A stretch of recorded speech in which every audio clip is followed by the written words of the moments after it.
दोस्तों, जज साहब एक लड़के को सजा सुना रहे थे। उस लड़के का नाम था कृष्ण कुमार और उन्होंने उस लड़के को सजा सुनाई कि आपको 20 साल के लिए जेल में डाला जाएगा और 20 साल के बाद आपकी रिहाई होगी।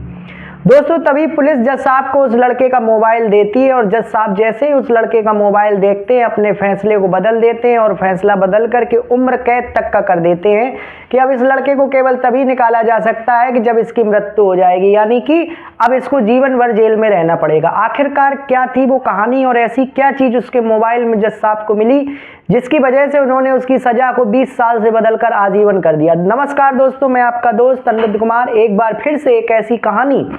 दोस्तों, हमारी कहानी सुनाने का उद्देश्य केवल और केवल आपको जागरूक करना है, आपको सचेत करना है ताकि भविष्य में आप ऐसी गलती ना कर दें जिसके कारण आपको भी इस तरीके की सजा भुगतना पड़े।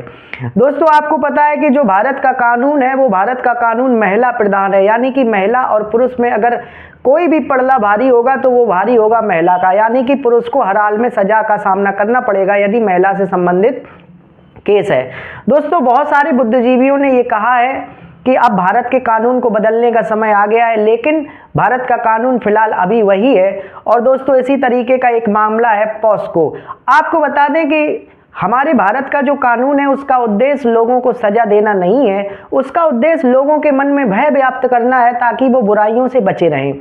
तो इसी आधार पे जो जज साहब होते हैं बेचारे वो कानून के हिसाब से ही सजा सुनाते हैं, कानून में जो प्रावधान है उसी के हिसाब से वो सजा सुनाते हैं। उनकी भी मजबूरी है और वो अपने मन से कुछ भी सजा नहीं सुना सकते हैं। तो दोस्तों, आइए हम ले चलते हैं आपको सीधे कहानी की ओर।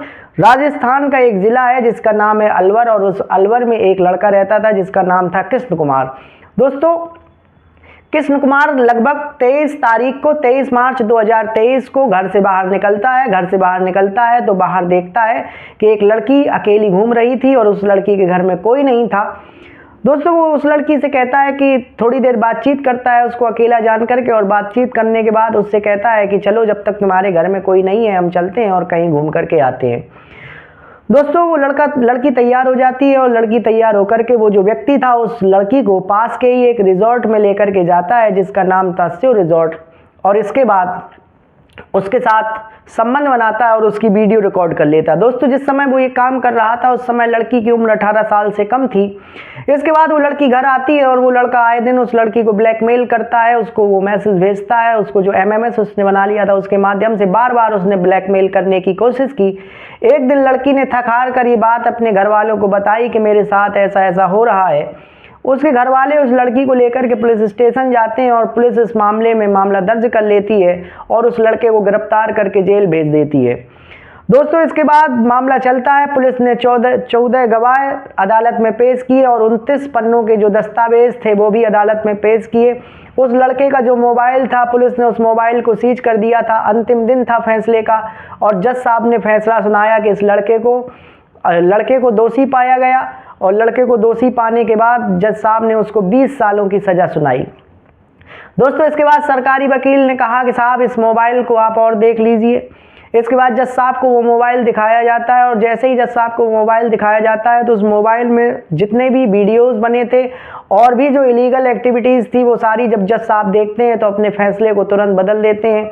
अब वो कहते हैं कि इस व्यक्ति को 20 साल में निकालना अच्छी बात नहीं होगी, न्याय नहीं होगा। इस मामले की गंभीरता को देखते हुए ये जो व्यक्ति है जिसका नाम कृष्ण कुमार है इसकी सज़ा को आजीवन किया जाता है, क्योंकि आजीवन दी गई सज़ा भी इसके लिए कम है और इसके बाद उस लड़के की सज़ा आजीवन हो जाती है।